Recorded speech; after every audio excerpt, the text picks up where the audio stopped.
toutes les erreurs là, on les commet à un moment. Il n'y a pas d'autre obsession que celle du simple fait de trouver des clients. Si tu t'obsèdes pas là-dessus, t'as un gros problème. Enclavez-vous, engagez-vous auprès de gens qui sont prêts à vous déshériter, vous renier, vous foutre dans la scène. Le bouche à oreille n'est pas un goddamn canal d'acquisition et il n'en sera jamais. À nous deux, je pense qu'on cumule peut-être 10 ans, facile, 15 ans d'entrepreneuriat. On a discuté avec des centaines d'entrepreneurs. Chez Skelezier, on a accompagné plus de 650 boîtes en 4 ans. Donc, c'est dire si on a vu des entrepreneurs exceller, mais on en a aussi vu foncer dans le mur comme pas possible. Et systématiquement, on les a vus commettre ces 5 erreurs. Ces 5 erreurs, on va en parler, on va les dégrossir, on va expliquer pourquoi c'est des erreurs, pourquoi elles sont gravissimes, pourquoi elles sont létales pour une boîte. Et on va donner à chaque fois des solutions concrètes. Tu vas repartir avec 5 checklists pragmatiques à implémenter dès aujourd'hui. On est parti. Comment ça va, Basile ? Écoute Benoît, ça va excellemment bien. Cet adverbe est à mon sens trop peu utilisé et j'ai mis une liaison entre le peu et le utilisé comme tu le détectes. Et j'ai envie de te dire, et toi ? Et moi, ça va très bien. Commence pas parce que l'épisode va être compliqué. Écoute, je te propose qu'on perde pas plus de temps, qu'on y aille directement avec la première erreur. Et après la première erreur, tu nous feras l'honneur de te présenter. Première erreur, les entrepreneurs qui cherchent à avoir raison. Ça m'a trigger instant quand je l'ai dit. Moi aussi. Là, je suis déjà énervé, j'ai envie de frapper dans la table, mais j'ai trop peur que ça démonte le setup. Première question, parce que c'est important qu'on fasse aussi amende honorable. À chaque fois, je te propose qu'on précise si on l'a nous-mêmes commise ou pas, à un moment. Alors celle-là, je te mets un grand coupable. Okay. Ce qu'il faut savoir, c'est que toutes les erreurs là, on les commet à un moment. Je connais pas un entrepreneur qui, à un moment donné, même si c'est quelques semaines, même si c'est sur un projet, ne les a pas commises. Donc, on y est tous sujets. Ouais, carrément. Alors, chercher à avoir raison, c'est grosso modo ce qu'on observe littéralement quotidiennement chez nos prospects, mais aussi chez nos clients, chez Skelezier et même à l'extérieur, hein, parce qu'on ne travaille pas non plus avec la terre entière. Pour moi, ça résulte, et que tu l'as super bien dit, en fait, ça résulte d'une énorme confusion, d'un énorme amalgame entre chercher à avoir raison et chercher la vérité. Alors, j'ai cueilli sans aucune vergogne ta punchline, donc je te la réapproprie. Non, mais je sais pas si c'est la mienne, de toute façon. Mais elle est vraiment fondamentale. Parce que moi ce que les entrepreneurs ne comprennent pas, c'est que l'entrepreneuriat, c'est une épistémologie. Mais c'est tout simplement se bâtir un bagage de connaissances qui est très contextuel. On doit nécessairement réapprendre constamment d'une boîte à l'autre. Pourquoi ? Parce que ce qui fonctionne dans une boîte ne fonctionnera pas ailleurs. Et donc, on est en permanence en découverte de son propre business, de son propre secteur d'activité, de sa propre industrie, de son propre marché. Et donc, considérer qu'on a raison, c'est ne pas comprendre cet état de fait et c'est manquer d'une humilité colossale aussi, quoi. Et encore une fois, on a besoin d'un certain ego pour entreprendre. Par contre, quand il nous complaît dans la sensation de tout savoir, là, on commence à avoir des soucis. On est bien d'accord. Et pour rebondir sur ton évocation de l'ego, je pense que l'ego, il a une seule place, que ce soit dans l'entrepreneuriat, une seule place pertinente et efficace, que ce soit dans l'entrepreneuriat ou ailleurs, c'est quand il nous empêche d'abandonner, quand il nous pique, et qu'en fait, c'est lui qui nous garde engagés ou cohérents dans une action où les autres vont abandonner. Après, en dehors de ce cas de figure, l'ego, je pense qu'il est que en pollution. Mais pour revenir sur le sujet, ouais, c'est ça. En fait, tu vas devoir jouer au jeu de l'entrepreneuriat si tu t'estimes être entrepreneur. À quel moment tu penses que gagner le jeu avant de commencer à jouer au niveau 0, c'est possible ? Et pourtant, c'est ce que beaucoup font en pensant que le game de l'entrepreneuriat, c'est avoir la bonne idée avant de commencer à mettre tes chaussettes, ne serait-ce que mettre tes chaussettes pour aller bosser, tu vois, et avoir déjà tout niqué, tout gagné, tout réussi avec cette idée de départ, et pas se poser la question de « ouais, bon, après, le marché, tout ça, on verra, ça s'enclenchera, les planètes s'aligneront ». Bah les gars, mauvaise nouvelle, c'est un petit peu l'inverse, en fait. L'entrepreneuriat, c'est un peu partir comme tu peux, une chaussette ou deux, on s'en fout. Et pendant des mois et des mois et des mois, chercher, comme tu disais, la vérité. Tu sais, moi, j'aime bien la métaphore absolument poétique et épique d'aller soulever des galets pour voir s'il y a des crabes en dessous sur la plage de l'entrepreneuriat, tu vois. Plutôt que de dire, je sais que celui-là, à 600 mètres, il y a exactement tel truc en dessous, ce qui est fondamentalement faux. La silicone humility, enfin, les gens vont se demander, ok, alors à quoi ça ressemble de l'humilité en silicone ?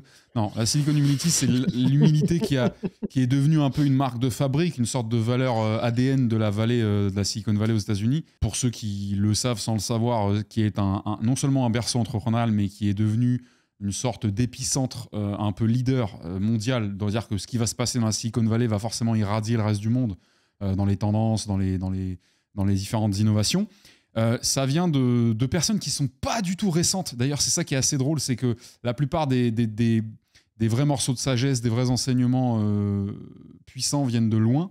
Et tu peux avoir des mecs comme Steve Blank, des gens qui sont à l'origine de la notion de MVP, la notion de Lean, tu vois, de Lean Startup et tout, et de minimalisme dans les premières phases de vie d'une entreprise.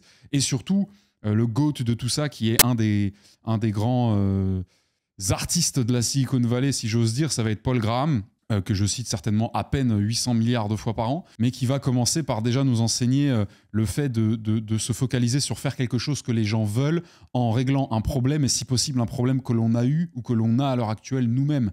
Et l'entrepreneuriat n'est pas d'avoir une intuition, n'est pas d'être créatif en soi dans l'absolu, mais d'avoir une intuition, d'avoir de la créativité, d'avoir surtout du courage et l'envie de travailler au contact d'un marché, au contact de la réalité.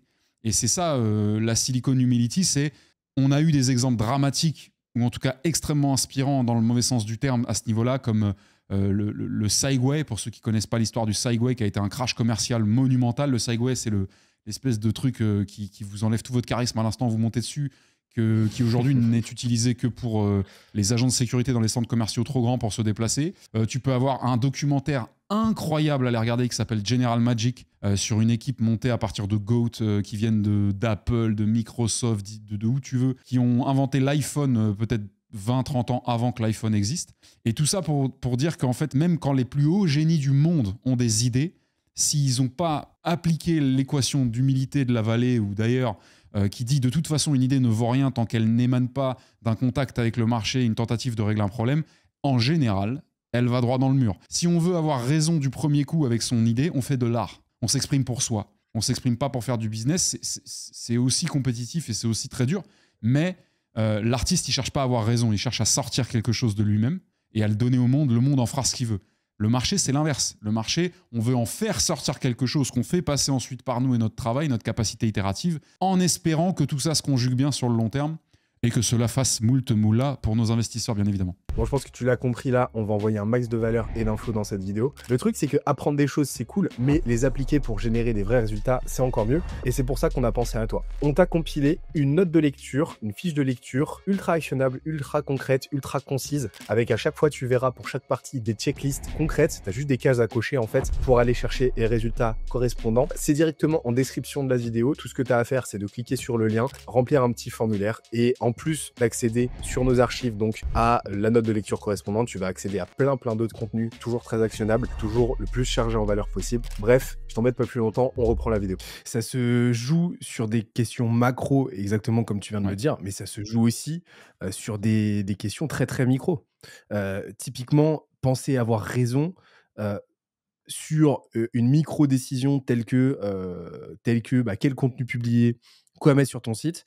Non, tu n'as pas raison. C'est juste que tu testes un certain nombre de choses et que par la force des choses, par logique incrémentale et expérimentale, tu vas identifier le signal qui te permet de savoir que là, tu avances potentiellement dans la bonne direction, mais signal qui demain deviendra potentiellement du bruit, c'est-à-dire que ce qui marchait hier ne fonctionnera nécessairement plus tard. Et en fait, ça trouve écho dans ça s'imbrique en fait dans un adage que je tente de me rappeler quotidiennement parce qu'on a toujours tendance à l'oublier, c'est que 90% de nos problèmes et des questions qu'on se pose en tant qu'entrepreneur, en tant que marketeur, en tant que sales, trouvent réponse non pas dans notre tête, mais dans la tête, dans celle de nos clients, de nos prospects. Et ça, c'est vraiment quelque chose qu'on a tendance à oublier. Et tout simplement parce que il y aura toujours une abstraction, il y aura toujours un certain nombre de filtres qui distordront la perception qu'on a de la réalité par définition. Notre ego, le filtrat des informations qui nous parviennent et ainsi de suite. Et donc, c'est absolument fondamental d'avoir cette hygiène de constamment aller discuter avec nos prospects, avec nos clients. Et de toute façon, on en reparlera extensivement dans cet échange parce que ça va être un des corollaires de tout ça. Qu'est-ce que tu recommandes, toi, de ton côté, pour éviter cette erreur autant que faire se peut? Cette erreur de penser que le jeu, c'est d'avoir raison, elle est macro. Ça veut dire, déjà, si dès le départ, tu pars dans cette approche-là, dans la définition de ce qu'est l'entrepreneuriat à ton sens, c'est mort. C'est-à-dire, déjà, de toute façon, c'est mort. Mais tu peux effectivement, cette erreur, la reproduire à plein de points micro de avoir raison sur le contenu, avoir raison sur la bonne couleur de ta bannière, avoir raison sur est-ce qu'il faut que j'embauche un sales ou pas. Là, moi, je vais répondre à ta question en me positionnant sur l'erreur macro, tu vois, l'erreur de départ, l'erreur de genèse entrepreneuriale de penser qu'être entrepreneur, c'est avoir raison via un marché. C'est passionnant comme sujet et comme espace de réflexion. Et moi, un sujet qui me passionne, c'est imaginons que j'ai le luxe de repartir from scratch avec tout ce que je sais déjà. C'est un exercice que j'aime bien mener, tu vois. Quel est le bon bout par lequel commencer à prendre le sujet de l'entrepreneuriat? Est-ce que tu trouves d'abord des gens que tu aimes et que tu as envie d'aider? Quand je dis que tu aimes, je ne parle pas d'individus en termes de personnes identifiées, mais de genre de personnes, de personas, de type de potentiel client.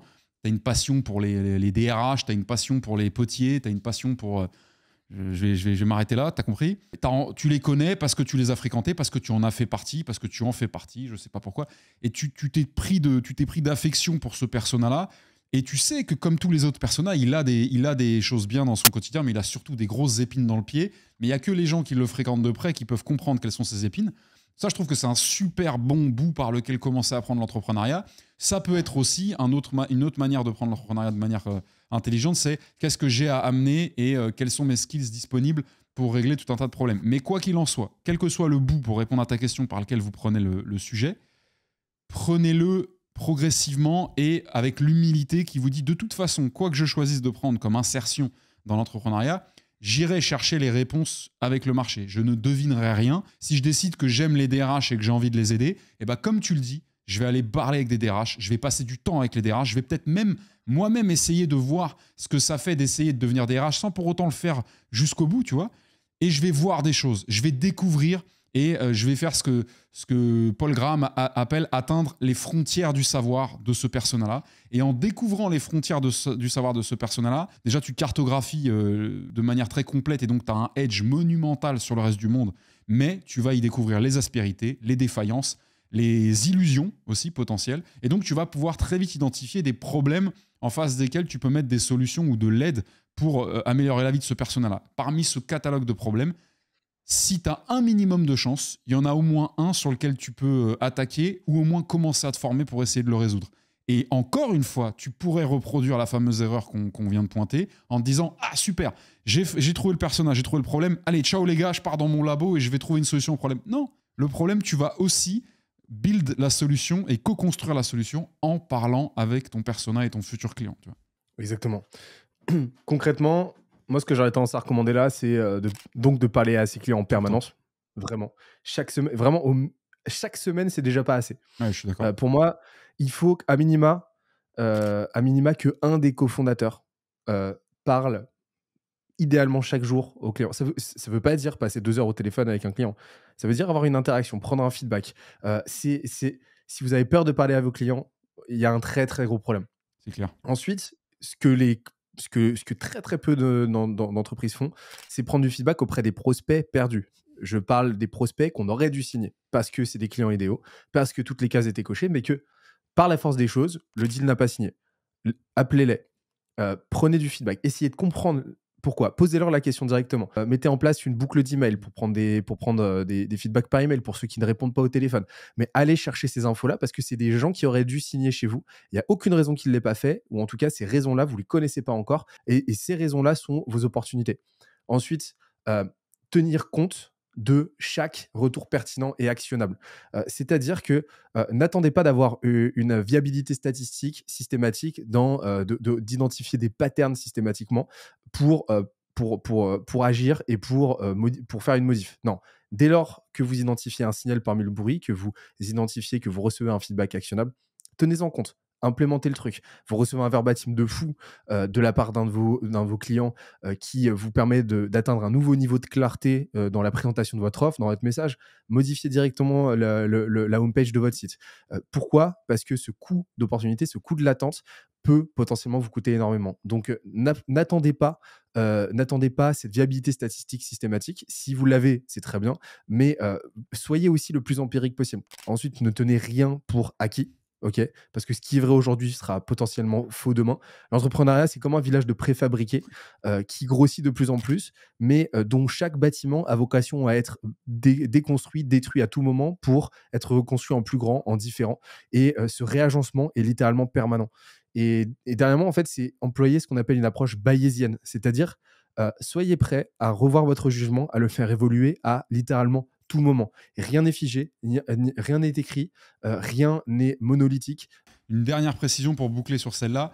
On entend tout le temps le conseil revenir, parlez à vos clients, parlez à vos prospects, parlez à vos cibles. Je veux juste amener une nuance qui, moi, quand je l'ai réalisé, m'a aidé, et peut-être que ça en aidera certains. Parler à vos clients, ça ne veut pas dire passer votre semaine à aller caler des interviews au forceps avec des gens qui n'ont pas nécessairement envie de vous parler. C'est intéressant d'aller chercher des gens qui n'ont pas nécessairement envie de vous parler parce que vous aurez d'autres types de conversations avec eux qu'avec votre tata. Mais parler à vos clients, ça veut surtout dire ayez une relation et existez dans la vie de gens qui sont votre persona, qui sont vos clients, qui sont vos prospects. Ça peut être par des touches très légères, mais existez dans leur quotidien et faites-les exister dans le vôtre. Et c'est comme ça que les fameux verbatim dont tu parlais, Benoît, ou les infos, les expressions, tout ce que tu veux, se transmettront facilement. Si vous n'existez pas dans le quotidien de vos clients, vous ne pouvez avoir des infos superficielles et ponctuelles comme quelqu'un qui viendrait tirer la manche ponctuellement pour dire « au fait, j'aimerais bien avoir ton feedback sur ma nouvelle features de je sais pas quoi. » Oui, mais tu vois, c'est un truc imprévu, ça m'intéresse pas. Alors que si tu es un peu mon pote, si j'ai l'habitude de te voir dans mon scope quotidien d'interlocuteur, tu me demandes un peu ce que tu veux en fait. C'est ça, parler à vos clients. C'est pas interviewer-les tous les jours. Mais alors, Basile, qui es-tu? Moi, je ne suis pas un client. J'ose m'autoproclamer un habitué de la chaîne de Scalesia. À partir du moment où j'estime que trois apparitions de content, ça fait un habitué. Je suis un habitué. J'attends toujours ma carte membre. Gold. Tu sais, tu m'avais dit oui, t'auras une carte Gold avec 20 millions dessus, tout ça. Enfin, t'auras ton badge et ton bracelet bénévole. J'aimerais bien un badge avec un cordon. Un zozo de l'équipe périphérique de Scalesia à la base, avec une forte affinité pour... notamment toi-même et pour le sieur Jules Gardère, que certains ont déjà croisé sur la chaîne, j'imagine, donc qui est un des trois associés, avec Christian, qu'on voit aussi beaucoup sur des contenus avec toi. Et il se trouve que récemment, on s'est dit, poussons le bouchon peut-être un peu plus loin, accouplons-nous professionnellement et intègre cette secte au plus vite. Et c'est ce qui s'est passé en fait contre toute attente en début d'année, parce que j'ai le plaisir d'avoir intégré l'écurie, pour le dire de manière étalonnée. Et donc voilà, j'ai rejoint la team pour venir un peu aussi apprendre à Jules à raser sa moustache quotidiennement, à pas toujours s'habiller en cuir, etc. Mais il y a aussi une partie intéressante dont j'ignore si il est pertinent de faire le détail ici maintenant, ou si on garde ça de manière secrète et mystérieuse pour bien faire câbler l'audience. On peut pas tout révéler. Et donc, tu t'occupes principalement des questions d'acquisition chez nous? Ouais, exactement. Je me suis autorisé la folie d'arriver sur Instagram, sachant que c'est un réseau où je n'ai jamais vraiment existé. C'est très cool. Par contre, qu'on soit très clair, je viens sur Insta à la fois pour exister, mais aussi pour montrer un peu le cœur du réacteur Scalesia. Plutôt que, tu sais, de fantasmer, ou en tout cas de faire fantasmer des audiences sur ce qui s'y passe. Nous, on a un côté que j'aime beaucoup qui est ultra transparent, alors sans pour autant aller se mettre en stream live 24 heures sur 24. Moi, j'ai pas de problème à montrer un moteur dont je suis fier, tu vois. Donc, c'est un peu le but de mon compte Insta qui s'appelle Grossiste. On l'écrira quelque part pour ceux qui veulent venir dans la description. Faire les voyeurs. Bah, si vous voulez voir à quoi ça ressemble de parler avec des mecs de Scalesia de temps en temps, venez voir sur ce compte, vous allez voir. À savoir que pour le coup, et là je suis très objectif dans mon manque d'objectivité, tu balances un niveau de profondeur dans les insights et dans la valeur que tu délivres que je vois franchement nulle part ailleurs sur Insta aujourd'hui. Ça fait plaisir. C'est-à-dire qu'en 1 minute 30, tu vas nous dérouler un micro-cours ultra actionnable, ultra clair, pas loin de l'exhaustif sur, par exemple, l'affiliation, comment gérer ton apport d'affaires et ainsi de suite. C'est un exemple parmi d'autres, mais vraiment, tu t'y vas à fond, c'est extrêmement didactique. Vraiment, allez-y, foncez, parce que s'il y a bien une notif qui fait plaisir et qui va vous ramener du résultat, c'est ce compte-là, quoi. Ouais, et puis encore une fois, c'est passionnant parce que on pourrait, tu vois, aller générer des contextes de prétexte pour aller avoir l'opportunité de déblatérer des trucs à peu près quali en termes de valeur. Mais nous, on passe notre journée à parler avec des clients qui ont des problématiques. Mais c'est même pas intéressant, c'est incroyable. C'est pas toujours nouveau, c'est pas toujours exclusif, c'est pas toujours inédit. Ça se ressemble des fois, mais il y a toujours un facteur, un vecteur, une particularité qui fait que c'est passionnant de plancher intellectuellement dessus. Et donc, on a c'est pareil pour toi quand tu mènes les Q&A, les office hours ou les différentes sessions que tu peux avoir avec des clients. Tu as des moments où la valeur te rejoint dans ton discours. Je pense que tu me rejoins sur ça. On s'autorise, nous, on a des profils de gens qui s'autorisent à dire des choses avant de les avoir complètement processer pendant 6 ans et de réfléchir à est-ce qu'on fait bien de dire ça. On laisse un peu la valeur nous devancer dans notre propos, des fois au risque de pas finir une phrase ou de digresser au point de plus savoir ce qu'on disait, de dire une énorme connerie, ça peut arriver une fois par an. Mais c'est aussi ça qui nous donne le confort de laisser sortir des insights, comme tu disais. Et je suis très content si toi tu le perçois à ce niveau de valeur. Tout ce que je souhaite, c'est tout ce pourquoi je prie pour, c'est que nos clients ressortent à chaque fois avec des calls avec moi en disant ok, là, j'ai pas du tout paumé une heure, là, tu vois. Là, j'ai vraiment pas paumé une heure. C'est ça mon plus grand kiff. Quand j'ai ces feedbacks-là, je suis heureux comme un pape. Quand tu parlais des clients qu'on accompagne, une des erreurs qu'on les aide à corriger et qui sera donc la deuxième erreur là de cette discussion et de cette vidéo, c'est ne pas obséder sur l'acquisition client. Ah oui, Euh, Si tu n'obsèdes pas là-dessus, tu as un gros problème. ouais. Je sais pas comment, je peux pas le dire de façon plus claire.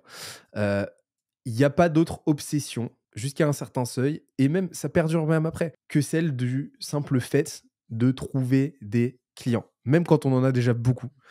Comment est-ce qu'on peut sereinement envisager sa boîte, sereinement envisager son quotidien et son futur en tant qu'entrepreneur, en tant que dirigeant de son entreprise, sans se poser la question quotidiennement de OK, comment est-ce que je fais pour maintenir un pipe constant? Comment est-ce que je fais pour tout simplement, ne serait-ce que renouveler mon portefeuille? Qu'est-ce que tu peux en dire, toi, de ton côté? Coupable au moins 10 fois dans ma carrière entrepreneuriale, mais c'est une erreur dont je suis revenu. Il y a un vaccin. Il y a un vaccin contre ce... Enfin, je pense que c'est le vaccin de toutes les erreurs qu'on va évoquer. C'est quand elle te tue. Une fois que cette erreur a tué une boîte à toi, normalement, tu la recommets plus. Si tu as réussi à l'identifier. C'est ça le gros problème, d'ailleurs, c'est quand tu peux être un amateur d'erreurs et donc d'en faire plusieurs à la fois, c'est là où ça va être dur d'identifier. Mais ce que je peux dire là-dessus, c'est pour clarifier le terme, parce que nous, on le comprend de manière assez transparente, mais peut-être que pour d'autres, il y a besoin d'aller un peu plus dans le détail. S'obséder avec l'acquisition client, il n'y a qu'une seule priorité à un entrepreneur pendant les premières phases d'existence de sa boîte, mais on ne parle pas d'une durée courte. On parle d'une durée tu la quantifies. Cette première phase, tu la quantifies comment? Je pense que ça va dépendre de ce que veut faire l'entrepreneur avec sa boîte, s'il est en train de simplement prendre un toboggan ascendant vers une levée ou s'il est en train de build vraiment seul, pas encore avec un programme de valorisation. Mais pour moi, de toute façon, première année, il n'y a même pas de débat, ça doit être le sujet principal. Deuxième année, il n'y a pas de débat, c'est le sujet principal. On va pouvoir lui amener peut-être de l'épaisseur et des possibilités qui n'existaient pas année 1. Et peut-être, si tant est que des paliers de chiffre d'affaires sont constamment franchis, que la croissance est toujours supérieure à son stade précédent, les gens ont du mal à comprendre que la croissance, ce n'est pas juste la phase ascendante d'un chiffre d'affaires, c'est la croissance existe dans le chiffre d'affaires et elle doit exister en elle-même. C'est-à-dire que la croissance doit croître en elle-même. Elle doit être toujours plus importante qu'avant. Ça, les gens ne veulent pas l'accepter. En tout cas, c'est ce vers quoi on doit tendre. Ça ne dit pas forcément ce qui va se passer. Mais à partir peut-être de l'année 3, mais ça ne veut rien dire en termes de temporalité, c'est plus en termes de jalons atteints, l'obsession ne va jamais et ne doit jamais disparaître. Par contre, elle peut commencer peut-être à se déplacer vers quelqu'un qui va être attribué et dédié à ça. Comme tu vois, aujourd'hui, ça peut être mon cas pour Scalesia. Mais regarde, aujourd'hui, je suis là, je suis chez Scalesia. Ma raison de vivre chez Scalesia, c'est l'acquisition de clients. Ok. Mais est-ce que les autres gens de Scalesia n'y pensent plus? Pas du tout. Ils passent leur vie à y penser. Mais ils savent qu'il y a un Arvalo qui a été désigné pour ne penser qu'à ça tout le temps. Mais pour autant, eux, ils pensent aussi, tu vois. Donc, c'est vraiment un truc qui ne doit jamais quitter un entrepreneur. Et pour penser et pour opérationnaliser. Bien sûr, oui. Très cool que tu prennes notre exemple parce que typiquement, aujourd'hui, on a une équipe de 4 sales, on a des closers à côté sur un de nos produits. Et pourtant, on continue de se lever tous les 3, Christian, Jules et moi, tous les matins en se posant cette question-là.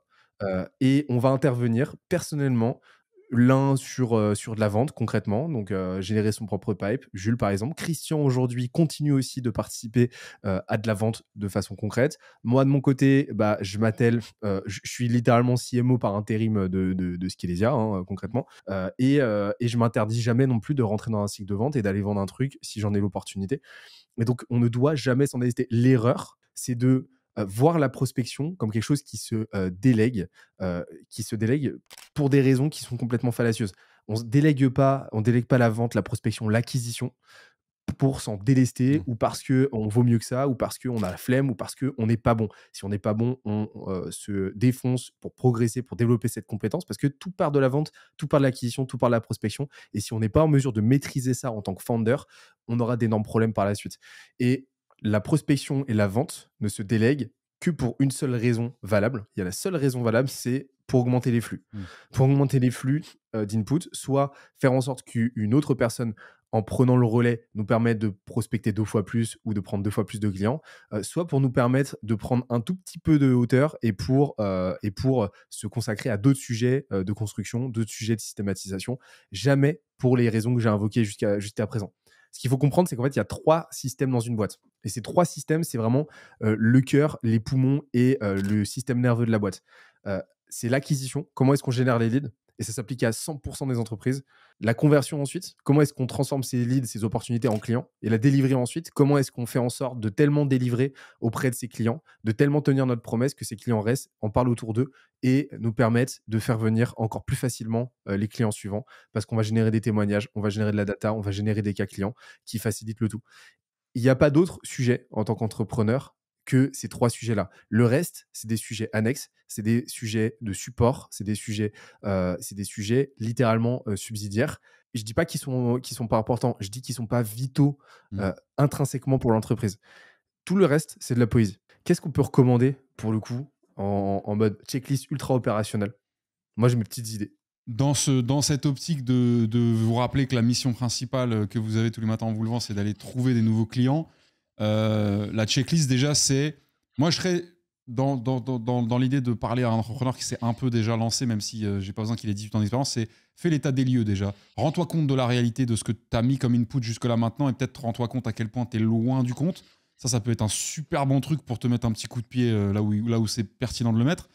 Après, ça va être quels sont les canaux accessibles. Accessibles maintenant, là. Si dans 1 minute, je te dis tu dois trouver des clients, quel est le canal accessible? Je vais vous spoiler, les gars, si vous êtes OK. Le voilà, le canal accessible, il est là. Et il sera toujours là. Il est là depuis 80 ans, d'accord? Évidemment, les stats fluctuent, les tendances fluctuent, le nombre de narvalos qui vont lancer un SaaS automatisé pour vous faire pimper cette solution fluctue. Ce qui ne fluctue pas, c'est que tout le monde a un téléphone, tout le monde peut recevoir des appels et tout le monde a un numéro qui est plus ou moins obtenable en ligne selon les outils, la déontologie et les règles qui régissent la juridiction dans laquelle vous vivez. Mais l'important, c'est de se dire quelqu'un qui a un téléphone, qui a au moins un numéro de quelqu'un de vivant, qui connaît d'autres personnes, a déjà un canal efficient pour trouver des clients. Vous avez le numéro de votre mère dans votre téléphone, vous avez le numéro de quelqu'un qui peut vous mener à une conversation, vers une mise en relation, vers une entrée en contact avec un futur client. Ça va jusqu'à ce point de ridicule. C'est-à-dire que les gens pensent « Ouais, mais j'ai pas ma base de données de 1000 lignes, je peux pas envoyer de prospection. » Les vrais, ils ont un numéro, ils l'appellent et ils voient ce qui se passe. Tu vois ce que je veux dire ou pas? Donc là, j'ai été un peu caricatural volontairement, mais pour mettre les 2 premiers points de checklist, et puis après, je te laisse continuer, je ferai ça. Faites l'état des lieux, faites-vous mal avec l'état des lieux, et, parce que ça, c'est un bon vaccin contre l'inaction. Et rappelez-vous qu'à partir du moment où votre téléphone est chargé à moins d'1 mètre de vous et qu'il y a au moins un numéro dedans, vous n'avez pas d'excuse pour ne pas aller chercher des clients, en tout cas des pistes vers des clients. Qu'il y ait un seul fondateur, ou 2, ou 3, ou 4, ou 5, il faut que au sein de ce groupe-là, au sein de cette entité fondateur, il y ait systématiquement ces actions qui soient produites en continu. Au moins une personne qui entretient son propre pipe commercial et indépendant de tout autre système. Donc un fondateur qui a ses propres deals, au moins un qui a ses propres deals, qui génère ses propres prospects, ainsi de suite. Au moins un fondateur qui publie son contenu qui doit générer de façon mesurable ses opportunités. Et au moins un fondateur, au moins un, et pour moi ça devrait être absolument tout le monde, et littéralement tout le monde, au moins un fondateur qui sait justement prospecter, qui sait prospecter à l'écrit, qui sait prospecter au téléphone. Pourquoi? Parce que c'est la prospection, a fortiori téléphonique, a le pouvoir de littéralement rendre une boîte insubmersible. On avait fait le test, on s'était amusé à faire un atelier call avec toute l'équipe en séminaire. On appelle ça des skélésiades parce que séminaire, bon, voilà. On s'était donné une demi-heure, 1 heure en fait, 30 minutes de préparation pour scripter le truc et pour briefer ceux qui n'avaient jamais call-collé. Et ensuite 30 minutes avec pour objectif de prendre le plus de rendez-vous possible. Tout le monde s'y est mis. On a généré entre 11 et 15 rendez-vous, minimum 11 rendez-vous en 30 minutes. C'était exceptionnel. J'imagine ça en période de crise, une boîte dont les 15 personnes, à l'époque on était plus nombreux que ça, mais dont les 15 personnes se mettent à coller sur des sessions d'1 heure, ça peut littéralement sauver une boîte. Le corollaire de tout ça, c'est de ne jamais perdre de vue la vente en tant que founder et de toujours avoir un regard là-dessus systématique. Moi, j'ai aussi une énorme partie de mon temps qui a été passée dans l'enseignement, et ça a été un kiff ultime. Pour encore plus alléger la barrière à l'entrée, si on n'a pas réussi à vous motiver déjà avec tout ce qu'on vient de dire, ne regardez pas le nombre de rendez-vous comme objectif. Vous prenez des numéros, tant que vous ne les avez pas tous appelés jusqu'à avoir une conversation qualitative en y mettant toute votre âme, toute votre énergie, toute votre bonne foi et votre sincérité, vous n'arrêtez pas. Bizarrement, qu'est-ce qui va se passer? Il va y avoir des rendez-vous qui vont tomber. Okay, je dis ça parce que je sais que beaucoup de gens, notamment des néophytes dans ce qui va toucher au call, peuvent être simplement paralysés par le mauvais placement de l'objectif, le mauvais placement du curseur de l'objectif. Je me fous que tu prennes des rendez-vous parce que j'ai foi en la qualité de tes prestations, j'ai foi en la qualité de ce qu'on propose et j'ai foi en la qualité des numéros à appeler. En théorie, si ces 3 éléments sont aussi fidèles à la qualité que je leur prête, il y aura des rendez-vous. Point. Okay, et s'il y a besoin d'aller appliquer une modification et un petit levier qualitatif, on ira l'appliquer sur le point concerné. Mais regarde même pas le nombre de rendez-vous, regarde juste les actions que tu mets. Et d'ailleurs, la valeur d'un entrepreneur, pour moi, elle est mesurable. La valeur d'un entrepreneur ou d'un founder, d'un associé, mais aussi d'un exécutant, elle est mesurable à la tâche et à l'énergie par tâche qui est attribuée quotidiennement, quoi. Un mec qui est dans le business development et qui n'a pas fait fondre le bord de son téléphone avec son oreille et son cerveau, est-il vraiment dans le business development, Benoît? Cette erreur numéro 2, elle est très synergique avec l'erreur numéro 3. Erreur numéro 3, se contenter du bouche à oreille. Le bouche à oreille n'est pas un canal d'acquisition. Quoi? Comme ça, c'est dit. Quoi? Puis-je? On m'aurait menti. Ça fait 20 ans que ta boîte n'a pas de canal d'acquisition. Oui. Alors, explicitons ça. Est-ce que je te laisse la main ou est-ce que tu joues ton Vatou et Camoulox? Je relance de 15, j'enlève ma chaussure droite et je joue Brazaraldian et je te laisse la main. Vas-y. Pour ceux qui ont les refs. Ouais. Je joue. Alors la punchline, elle vous permettra de jamais oublier ça. Le bouche à oreille n'est pas un goddamn canal d'acquisition. Il n'en sera jamais. Il n'en sera jamais. Ce qui va être intéressant là, avant de taper trop fort sur la tête de certains, c'est pourquoi c'est pas un canal d'acquisition tout simplement. Donc peut-être c'est intéressant de redéfinir ce qui fait un canal d'acquisition factuel et qualitatif. Un canal d'acquisition, déjà, il est identifié. C'est-à-dire, vous pouvez le dessiner, le canal d'acquisition. C'est un téléphone, c'est un outil d'automatisation email, c'est votre présence sur un événement particulier, c'est une pancarte de 67 mètres au-dessus de la maison de votre grand-mère. Un canal d'acquisition, alors c'est pas forcément palpable vu l'époque qu'on vit, mais vous avez compris ce que je veux dire. Le bouche à oreille, vous comprenez pas encore, mais ça n'est qu'un phénomène, le bouche à oreille. Le canal d'acquisition, au-delà d'être matériel dans un monde qui ne l'est pas, mais on s'est compris, il est surtout contrôlable. Et ça, c'est hyper important. C'est-à-dire, on va parler un petit peu, peut-être je te laisserai la main sur la notion de prédictibilité, qui va être la notion mère, la notion reine d'un canal d'acquisition. Avant de parler de crédibilité, il faut parler de contrôlabilité du canal. Un canal que vous ne pouvez pas impacter, on va même pas encore parler de corrélation entre l'input que vous mettez et l'output, là on touchera à la prédictibilité tout à l'heure, mais un canal que vous ne pouvez pas contrôler, que ce soit par accident ou volontairement, ça n'est pas un canal d'acquisition. Comment contrôlez-vous le bouche à oreille? Allez-y, faites-moi une masterclass. De toute façon, celui qui sort un livre, comment maîtriser le bouche à oreille en 2025 et qui dit pas de conneries dans son livre, normalement il est milliardaire dans l'année qui vient. Okay, le petit souci, c'est que personne n'a encore fait ça. Comme tu l'as dit, le principal, c'est la prédictibilité et la maîtrisabilité. C'est-à-dire qu'un canal d'acquisition, c'est un environnement au sein duquel tu es en mesure, sur la base d'un input quantifiable, de produire un output mesurable. Ce que tu ne peux pas faire avec le bouche à oreille. Le bouche à oreille n'est que... tu ne peux le mesurer que a posteriori. Tu ne peux pas le prédire a priori. Parce que tu vas avoir systématiquement une sinusoïdalité dans ce que ça va te générer, qui rend toute prédiction impossible, voire même dangereuse. En fait, je vois... Ça, c'est un truc... C'est le cas typique qu'on observe.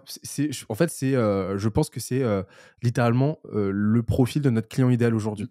C'est l'entrepreneur dont la boîte a X années d'ancienneté, entre 3 ans et 10 ans en général, qui a 5 à 10 salariés, en tout cas 5 à 10 personnes dans l'équipe, ça peut être des salariés ou des freelances, dont 100% de l'acquisition découle du bouche à oreille, qui considère le bouche à oreille comme, et son réseau comme des canaux d'acquisition et qui, au bout d'un moment, par entropie naturelle, par étiolement, parce qu'au bout d'un moment, ça s'étiole, ça s'essouffle, euh, pour tout un tas de raisons qu'on ne va pas détailler ici, se retrouvent complètement pris au piège et se retrouvent dans un littéral cul-de-sac en termes d'acquisition, avec un effet ciseau horrible où ses frais de structure lui confèrent une inertie considérable. Il y a des salaires à payer tous les mois. Il y a donc une nécessaire performance qu'il avait complètement déléguée à un facteur exogène qui est son bouche à oreille et qu'il a amené par confort, par endormissement progressif, en fait, par littérale anesthésie, à ne pas bâtir ces systèmes dont on a parlé tout à l'heure. Et la situation dans laquelle il se retrouve, eh ben, c'est justement une nécessaire performance à maintenir, mais l'incapacité de pourvoir, d'accéder à cette nécessité de performance. Et en général, c'est là qu'on intervient, souvent dans la douleur, parce que bah, y a littéralement plusieurs années de système à bâtir en l'espace de quelques mois, sinon la boîte se retrouve en très très grande difficulté financière ou alors doit se séparer d'un certain nombre de personnes et doit downscale, ce qui est dramatique et qui a des conséquences littérales, matérielles sur des vies quoi. Oui. Donc c'est vraiment pas quelque chose à prendre à la légère. Le bouche à oreille, ça fait plaisir, c'est même nécessaire d'avoir du bouche à oreille, mais c'est à aucun moment un actif marketing qui dit pas actif marketing, dit qu'il faut bâtir des actifs marketing annexes à ce bouche à oreille. Comment Moi, ce que je recommande aux entrepreneurs qui aujourd'hui dépendent beaucoup trop du bouche à oreille et de leur réseau et de leur rétention, bah, déjà, c'est premièrement d'être fier d'eux parce que si leur rétention aujourd'hui, leur portefeuille existant leur permet de subvenir aux vies de plusieurs personnes et de leur propre vie, ça prouve que déjà ils délivrent et qu'ils font quelque chose de qualitatif. Donc ça, c'est déjà une excellente nouvelle. Donc ils peuvent être contents. Satisfaits, non, mais ils peuvent être contents de ce qu'ils ont déjà réussi à bâtir. Je leur conseille de travailler ce que j'appelle leur nombre d'or de l'acquisition. Le nombre d'or de l'acquisition, c'est quoi? C'est un tiers. Un tiers, c'est le split qu'ils doivent aller rechercher quant à leur mix marketing. En gros, faire en sorte que, et ça pour le coup c'est quelque chose qui se bâtit sur la durée, hein, et c'est quelque chose de tendanciel. L'objectif c'est de s'en rapprocher le plus possible plutôt que d'aller chercher ce découpage absolu et invariable. Mais en gros, de faire en sorte de générer un tiers de leurs leads, de leurs opportunités, en provenance de l'outbound, donc via de la prospection. Pourquoi? Parce que ça leur permettra de quantifier à quel point ils connaissent leur marché, ils savent à qui ils s'adressent et comment générer l'intérêt auprès de ce marché-là. Parce que si on est capable d'aller chercher un inconnu et de faire naître l'intérêt chez lui, la curiosité, et ensuite nécessairement de le closer, c'est qu'on s'en sort plutôt très bien de ce point de vue-là. Deuxièmement, c'est l'inbound. L'inbound, c'est quoi? C'est c'est le contenu, attends, excuse-moi. Donc l'inbound, c'est quoi? C'est le contenu, c'est la brand. En gros, c'est tout ce qu'on va mettre en place, c'est tout ce qu'on va proposer qui va nous permettre d'attirer proactivement nos opportunités. Et dernièrement, bah, effectivement, là, c'est le bouche à oreille. Le bouche à oreille, encore une fois, ne se prédit pas. Mais par contre, quand on le mesure a posteriori, bah, si on se rend compte qu'il représente à peu près un tiers de notre acquisition, et bah là, on est sur un ratio qui est extrêmement intéressant, qui est solide et qui surtout est résilient. Très très clair. Et d'ailleurs, je me permets, j'ai rien à ajouter techniquement à ta liste qui est la plus pure qu'on peut donner à quelqu'un pour se départir pour se défaire un petit peu des méandres de trop faire confiance à son bouche-oreille. On a toujours ce cas de figure, tu sais, c'est clair pour tout le monde que c'est hyper dangereux d'être dépendant d'un client. Vous savez, la dépendance financière d'un client quasi unique ou trop important en termes de poids dans votre chiffre d'affaires global est interdit en France et régulé de manière assez stricte, mais tout le monde comprend ce truc-là. Tout le monde comprend le danger d'être dépendant d'un client. Ouais, demain, le mec, il décide d'arrêter de bosser avec nous, on est sur la paille, il peut nous mettre la pression, etc. Bah, en fait, c'est exactement pareil quand vous faites que du bouche-oreille. Vous vous rendez dépendant d'un truc. Il y a juste une petite différence. Essaye d'avoir une discussion avec le bouche à oreille. Essaye de demander un service au bouche à oreille. Essaye de lui demander comment tu vas faire. Tu vas le trouver où, son numéro au bouche à oreille? Tu vas pas le trouver. Parce que ça n'existe pas, le bouche à oreille. C'est un effet. Donc, comme le disait Benoît, c'est extrêmement agréable. Et c'est d'ailleurs, je ne veux pas rentrer dans la philosophie là-dessus, mais on n'est pas loin. Pourquoi le bouche à oreille, c'est quelque chose qui est autant saisi facilement par les gens comme une bonne excuse pour se gratter? C'est parce que c'est vertueux. Mais le résultat, c'est quoi? Le résultat du bouche à oreille, c'est que c'est des gens qui arrivent dans votre pipe sans que vous ne foutiez rien. C'est littéralement ça, le bouche à oreille. Même si oui, vous êtes responsable d'avoir bien fait votre boulot et que votre delivery soit agréablement et satisfaisamment, ça ne veut strictement rien dire, constaté et perçu et vu et vécu par votre clientèle. Ok, donc on peut partir du principe que vous avez bien fait votre taf. La réalité, c'est qu'il y a plein de boîtes qui ont du bouche à oreille efficace qui ne font pas bien leur taf. Ça existe aussi. Maintenant, je vais vous donner une comparaison pour vous faire comprendre l'absurdité encore plus loin de reposer sur le bouche à oreille. Imaginons que vous n'avez aucun bouche à oreille, ce que vous faites, peu importe que ce soit bien, pas bien.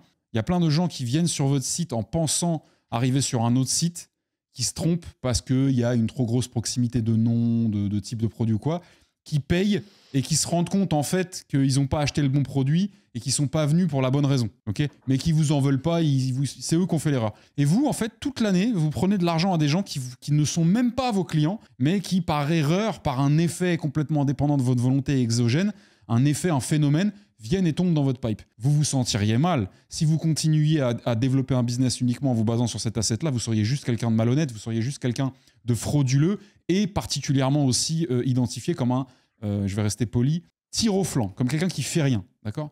Mais ça serait très facile de quitter cette position parce qu'elle n'est pas vertueuse. Elle est honteuse. Okay ? Alors que le bouche-à-oreille, qui est dans le schéma exactement la même chose, mais comme ça vient de soi-disant un travail correctement mené de votre côté, on se repose dessus beaucoup plus facilement. C'est pas pour rien que le bouche-à-oreille, tout le monde en rêve et tout le monde en veut, c'est parce que ça envoie aussi un signal de pseudo-succès, là où en réalité, si on zoome et qu'on regarde vraiment, c'est pas vraiment un signal de succès, c'est un signal d'adhérence forte sur le moment entre votre marché et votre produit. Mais pour autant, vous avez peut-être une delivery catastrophique, vous êtes peut-être des énormes escrocs en termes de marge, j'en sais rien. Ça ne veut pas dire que votre boîte va bien, ça veut dire que le marché répond à votre produit en ce moment. Et l'objectif, le rôle de l'entrepreneur, c'est de parer aux problèmes, d'anticiper au maximum les problèmes qui se présenteront potentiellement demain. Et donc, c'est justement de bâtir ces systématismes-là. Et en parlant de systématisme, on peut considérer qu'on est sur une transition toute trouvée vers la 4e erreur. La 4e erreur qui est, et ça, c'est, je pense, un des mots d'ordre, un des mots MAUX d'ordre de 2025-2026, c'est le fait de pouvoir tout automatiser, tout IA et chat GPTifier et même plus globalement, tout déléguer. J'en parlais tout à l'heure, l'entrepreneur qui veut déléguer la vente et la prospection parce que en fait, il a mieux que ça à faire, parce que en fait, il est pas bon, parce qu'en fait, il a la flemme.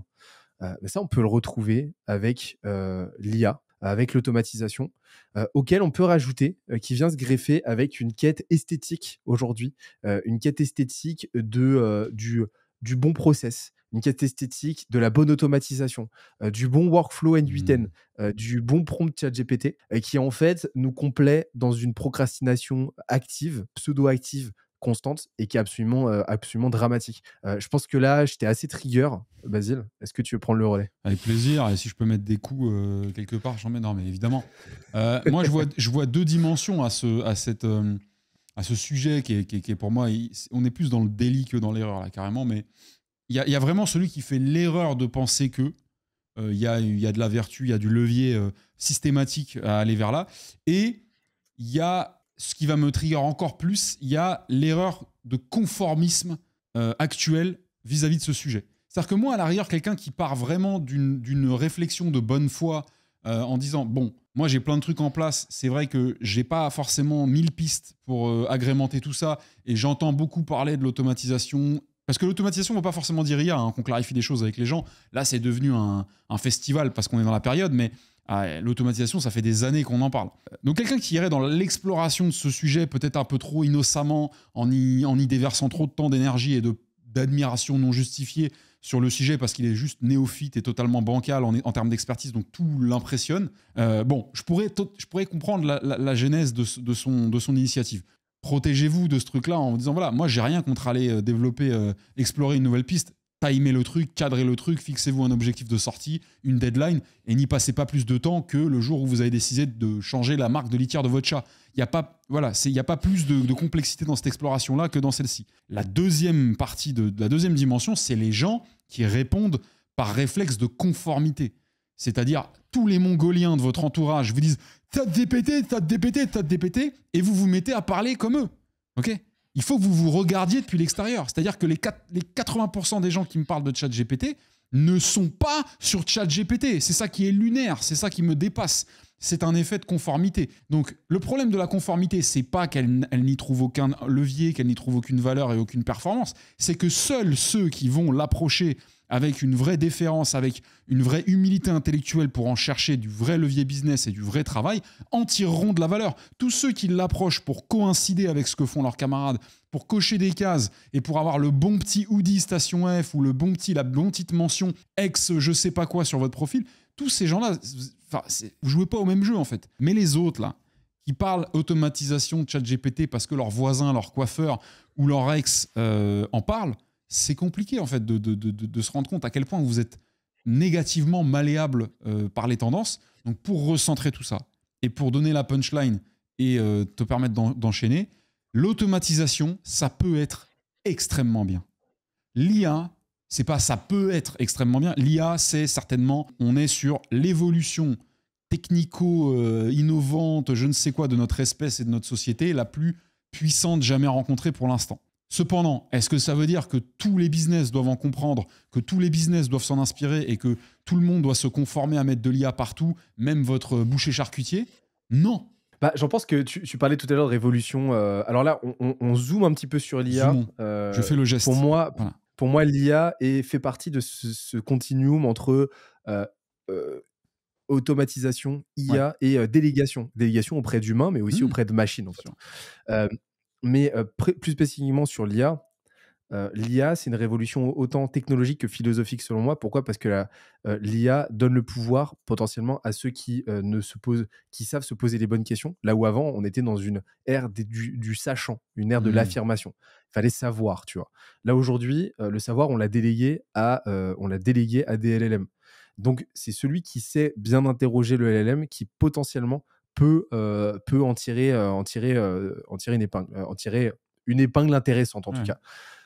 À une condition, jusqu'à une certaine limite. Et cette limite, elle se trouve dans le système.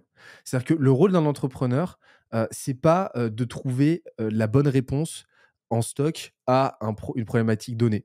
Ça fait partie de son rôle, mais c'est pas l'alpha et l'oméga de son rôle. Son rôle, c'est de mettre en place des systèmes, comme on l'a dit tout à l'heure, système d'acquisition, système de conversion, système de delivery, qui lui survivent et qui s'améliore en continu.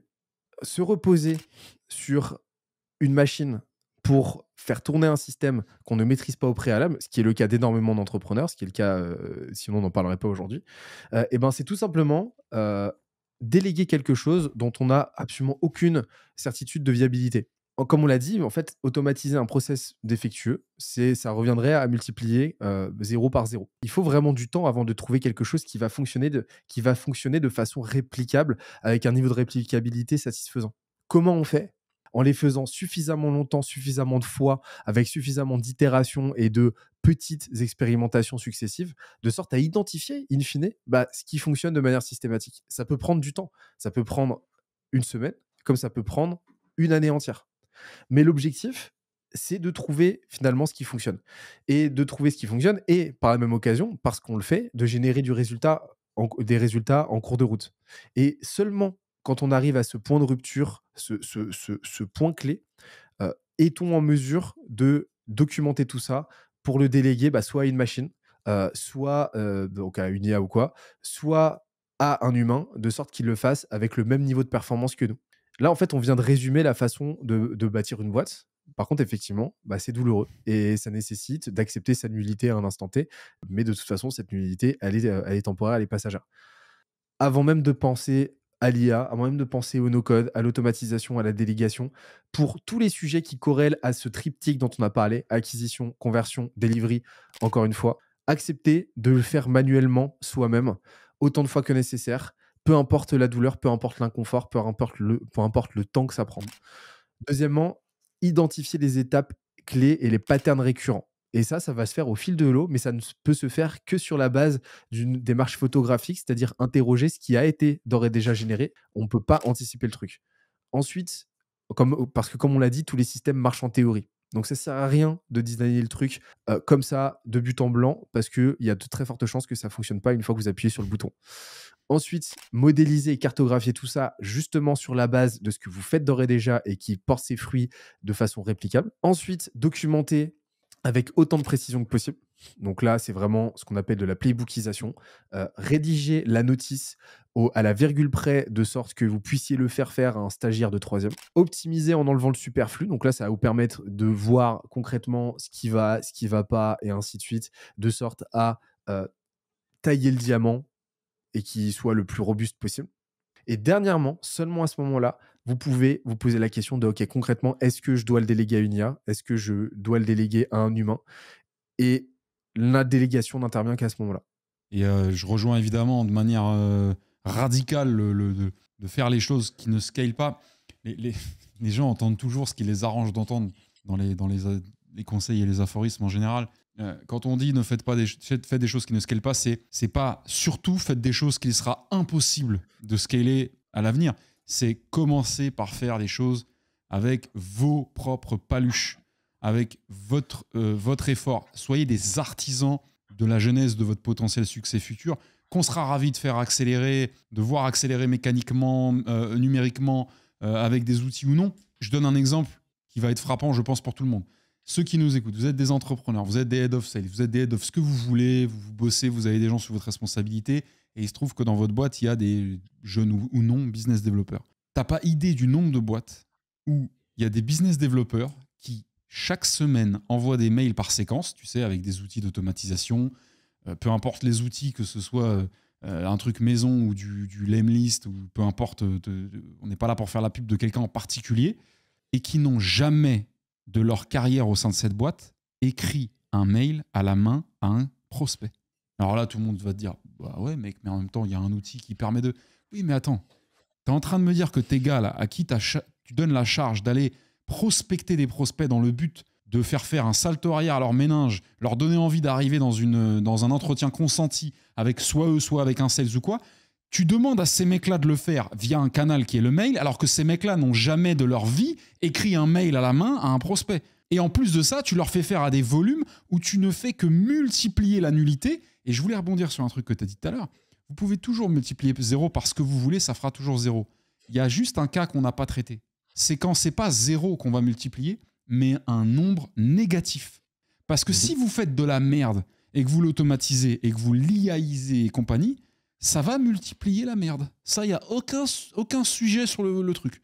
Okay, et ça, il y en a un paquet qui se sont éteints parce qu'ils ont automatisé de manière absolument mal contrôlée quelque chose qui ne fonctionnait déjà pas. Essayez d'aller interroger votre tolérance de bande passante, votre tolérance de charge assumable dans un geste artisanal. Par exemple, ouais, mais moi, je veux envoyer des mails par centaines avec Lemlist. Déjà, rien que la phrase, pour ceux qui sont connaisseurs, savent qu'elle ça veut rien dire. Vous n'enverrez jamais des mails par centaines avec Lemlist en une journée.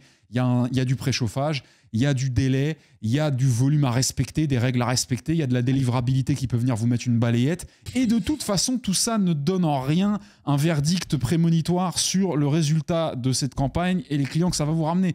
Le Flavien chez nous, le Flavien. Qui a le Flav. Qui voulait en fait trouver les premiers clients d'une nouvelle offre qu'on est en train de pousser sur l'agence, sur la BU agence de Skelesia.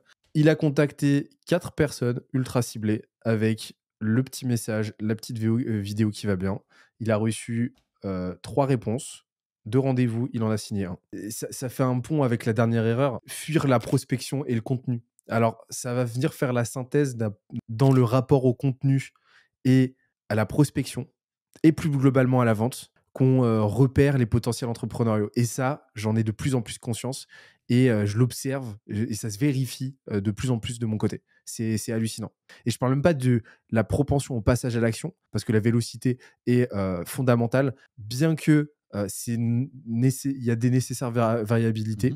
Par contre, le rapport à la prospection et au contenu, c'est-à-dire à la faculté à se mettre en avant, à se mettre, en fait, entre guillemets, en danger, c'est ça, à l'échelle auprès d'une audience ou auprès d'un interlocuteur à un moment donné, et ben en fait, c'est un proxy qui te permet de savoir si l'entrepreneur que tu as en face de toi, de par ce rapport-là, a du potentiel ou pas. C'est juste un truc de fou. Et donc, si vous vous retrouvez à fuir la prospection, si vous vous retrouvez à fuir le contenu parce que ça vous fait peur, parce que vous vous inventez des excuses parce qu'en fait, au fond du fond, vous avez peur. Vous avez peur de ce que ça peut dire de vous. Vous avez peur de l'image que vous pourrez renvoyer. Spoiler, le spotlight effect, c'est un biais cognitif qu'on a tous qui nous donne l'impression que tout le monde, qu'on a les projecteurs rivés sur nous et que tout le monde est en train de penser à nous en permanence. Non, non, Seulement. personne n'en a rien à foutre de personne. Tout le monde ne pense qu'à soi. Et donc, par peur, vous vous interdisez de prospecter, vous vous interdisez de publier du contenu. Et ben, vous avez là, un signal qui, est très peu engageant quant à votre avenir entrepreneurial et l'avantage derrière, c'est que ça se corrige. Mais, c'est marrant parce que quand on en discutait, Basile, on avait abouti à 4 typologies de profils par rapport à ça. On peut avoir des doutes, on peut avoir des frictions, on peut avoir des non-appétences ou des appétences, des affinités, des prédispositions, des envies de se rendre plus compétent sur des sujets, sur des canaux, sur des actions entrepreneuriales. Cependant, les actions qui sont formellement identifiées par l'univers comme étant les seules et uniques à poncer pour s'en sortir doivent être celles qui sont privilégiées par tous ceux qui prétendent vouloir s'en sortir. Donc tout ça pour dire, on parle du contenu, on parle du cold call aussi, qui est quand même la forme de call la plus réelle en termes d'entrepreneuriat. Ce que j'ai aimé, c'est ce que tu disais, c'est sur le fait d'avoir peur comment tu disais, de s'exposer, soit en tant qu'individu. C'est vraiment les deux mouvements, les deux gestes techniques, le contenu et le cold call, comme on le disait, qui vous font incarner votre boîte, incarner votre produit. Quand vous appelez en votre nom quelqu'un pour le déranger, oui, ça serait la même chose si c'était un BDR en termes de potentiel résultat, sauf que là, c'est vous qui allez prendre le mur dans la tronche si ça se passe mal. Et comme tu disais, il y a ce biais de spotlight qui fait qu'on pense que parce qu'on a raté une conversation avec un prospect, il va aller parler à toute l'humanité et lui expliquer qu'on est un tocard. Non. Pareil pour le contenu, quand vous montrez votre tronche, vous y allez en personne. Donc les quatre espèces de crans, il y a le stade sous-sol. Le stade sous-sol, on va rester poli. Soit vous êtes con et vous êtes persuadé parce que vous savez, vous êtes né en sachant, de toute façon c'est un peu votre marque de fabrique, que le contenu c'est pour les teubés et que le cold call ça marche pas. Vous savez, alors vous en avez jamais fait. Petit détail qu'on met en passant, vous n'avez strictement jamais eu l'épaisseur d'appeler avec votre téléphone un prospect et vous n'avez jamais pris le temps de faire du contenu. Peut-être parce que vous n'en avez absolument ni les compétences ni les capacités. Ce sont deux choses différentes. Et ce qui s'apprend. Mais vous restez dans votre position et dites non mais de toute façon attends. Tu sais qui je suis, moi ? Moi, je sais. Ça sert à rien. Donc là, c'est première stade. Soit vous êtes con et vous êtes à ce stade-là. Et assumez-le, il n'y a aucun problème. Deuxième stade, soit vous n'êtes pas con, mais vous êtes un couard. Vous êtes peureux. D'accord. Ou une couarde. On dit une couarde ? À savoir qu'on n'essentialise pas. C'est-à-dire que la peur est normale. Tout à fait. C'est normal de ressentir de l'inconfort face à un inconnu. Par contre, la peur, c'est censé être un état. Tout à fait. Un état transitoire qui n'est pas censé justement dicter un état de fait et dicter un comportement. Donc on est censé agir sur la base de cette peur, voire même on est censé utiliser la peur comme boussole. Comme moteur et boussole, exactement. Nous tous, on a eu peur à un moment, que ce soit sur le contenu, sur le cold call, sur aller passer notre permis, peu importe. Donc la peur, tout ça pour dire, comme disait Benoît, elle est naturelle. Le sujet, ça va être à quel point vous lui laissez de la place et de l'emprise sur votre capacité à passer l'action alors que vous savez de toute façon qu'il faut agir.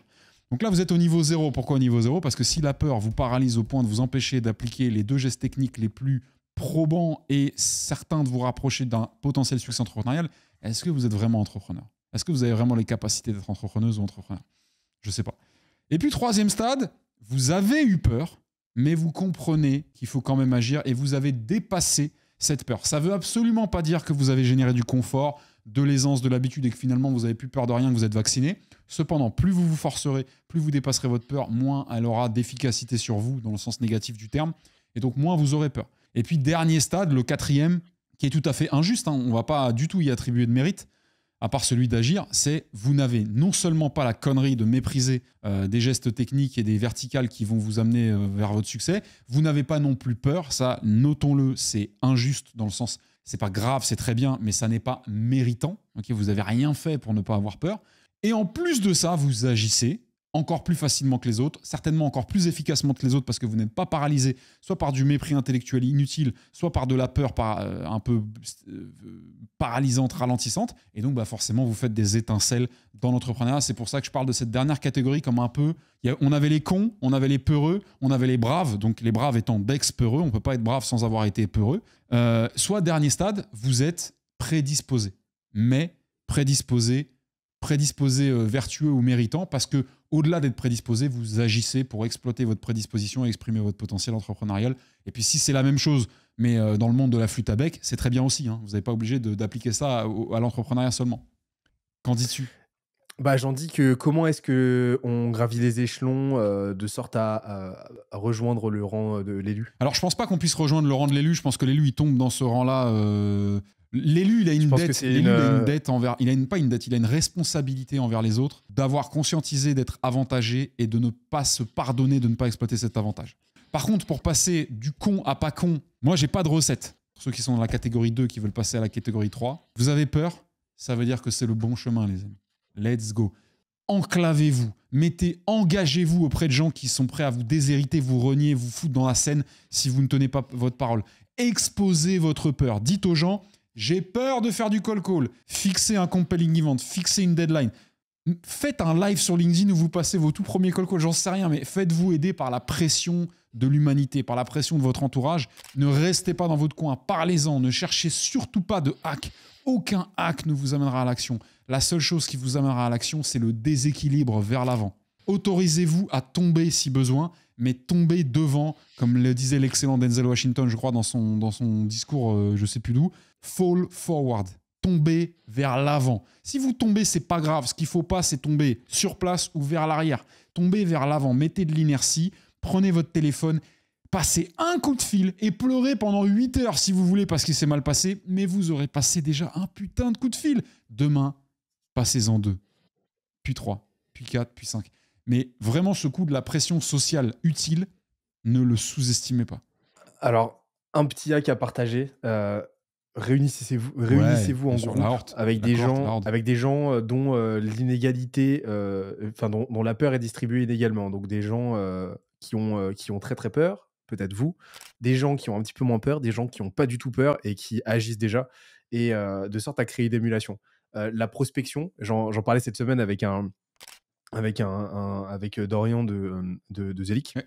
CEO de Zelic, qui m'expliquait que lui, il ne croit pas au remote pour les commerciaux, a fortiori les commerciaux qui prospectent. Pourquoi ? Parce que la prospection demande une énergie, demande une abnégation et demande un engouement et une régularité qui ne peut s'émuler idéalement que de par un effet de groupe, en fait. Et donc, selon lui, le remote pour des sales, c'est contre-indiqué. En tout cas, c'est son parti pris. Et pour le coup, je pense que tant qu'on n'a pas créé cette habitude-là, tant qu'on n'a pas créé cette rythmique-là au quotidien, et ben, se réunir avec des gens de sorte à agir, de sorte à exécuter, et ben, c'est la même chose que pour la Zumba, c'est la même chose que pour le footing, et ben, ça porte ses fruits. Ouais, bien sûr. Donc, ne pas s'isoler, et ça vaut pour le contenu aussi. Mais ce qu'il faut se dire, c'est que au-delà du fait que, et je pense qu'on va pouvoir se laisser là-dessus, mais au-delà du fait que la prospection téléphonique ou quoi, peu importe, et le contenu sont, à mon sens, des prérequis indispensables pour n'importe quelle entreprise, et ben, ça en dit beaucoup, beaucoup, beaucoup, encore une fois, sur l'état d'esprit de l'entrepreneur, et d'où le fait que, c'est un petit peu comme le baptême du feu. Voilà, c'est là qu'on peut justement faire la différence entre les profils qui iront nécessairement quelque part et ceux pour qui ça va être beaucoup, beaucoup plus compliqué. Est-ce qu'on est en train de dire que c'est impossible de bâtir une boîte sans prospection et sans contenu ? On n'est pas en train de dire ça. Non. On est en train de dire qu'il y a une corrélation qui reste néanmoins très, très forte. Basile, on va mettre un compteur de rotules brisées pendant cet épisode.